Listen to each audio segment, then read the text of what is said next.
Berdasarkan tinjauan awal terhadap artikel A Scoping Review of Research on School-Based Outdoor Education in the Nordic Countries, berikut adalah hal-hal penting yang dapat saya paparkan. Yang pertama adalah fokus studi.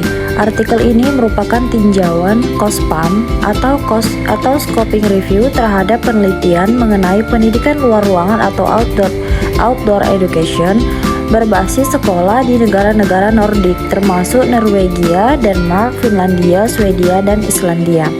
Kemudian tujuan tinjauan. Tujuan utamanya adalah untuk memetakan dan menganalisis literatur yang ada mengenai pendidikan luar ruang di konteks sekolah Nordik, mengidentifikasi tren penelitian, kesenjangan, dan area yang memerlukan perhatian lebih lanjut. Kemudian adalah relevansi geografis. Penekanan pada negara-negara Nordik menunjukkan adanya kekhasan atau tradisi tertentu dalam pendidikan luar ruangan di wilayah tersebut yang menarik untuk dieksplorasi. Kemudian adalah kontribusi artikel.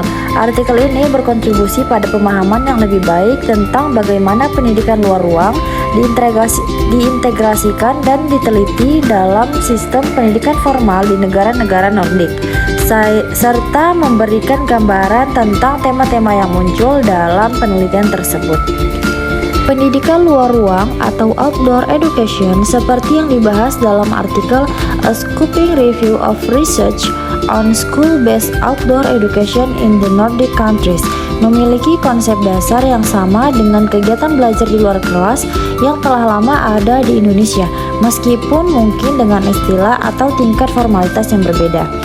Outdoor education dalam konteks sekolah di Indonesia telah terimplementasi dalam berbagai bentuk, meskipun mungkin tidak selalu disebut secara eksplisit sebagai outdoor education dengan kerangka kurikulum yang terstruktur seperti di beberapa negara Nordik. Implementasinya cenderung lebih fleksibel dan terintegrasi dalam mata pelajaran tertentu atau kegiatan ekstrakurikuler.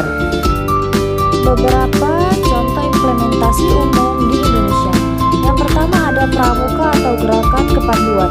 Ini adalah salah satu bentuk outdoor education yang paling luas dan terstruktur di Indonesia.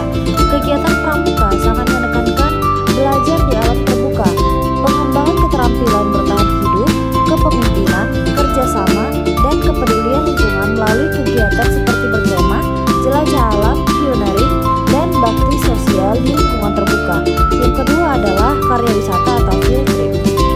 Hampir semua sekolah di Indonesia secara rutin mengadakan karya wisata atau field trip ke berbagai tempat seperti museum, kebun binatang, tempat bersejarah, industri, atau lokasi alam, misalnya pegunungan, pantai, atau hutan mangrove. Tujuannya adalah untuk memberikan pengalaman belajar langsung yang tidak bisa didapatkan di dalam kelas. Kemudian adalah pelajaran sains dan biologi di alam terbuka. Guru seringkali membawa siswa keluar kelas untuk mengamati ekosistem kecil di sekitar sekolah, menanam pohon, mengidentifikasi jenis tumbuhan, atau melakukan percobaan sederhana di lapangan. Kemudian adalah pendidikan lingkungan hidup. Banyak sekolah yang mengintegrasikan pendidikan lingkungan hidup melalui kegiatan praktik di luar kelas seperti pengelolaan sampah, pembuatan kompos, atau penanaman tanaman di kebun sekolah. Kemudian olahraga di luar ruang.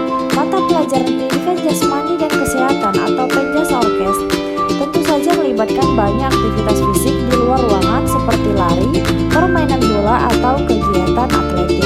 Dan yang terakhir adalah kunjungan industri atau agrowisata. Ini juga termasuk bentuk outdoor education di mana siswa belajar tentang proses produksi, pertanian, atau hubungan dari sumber asli.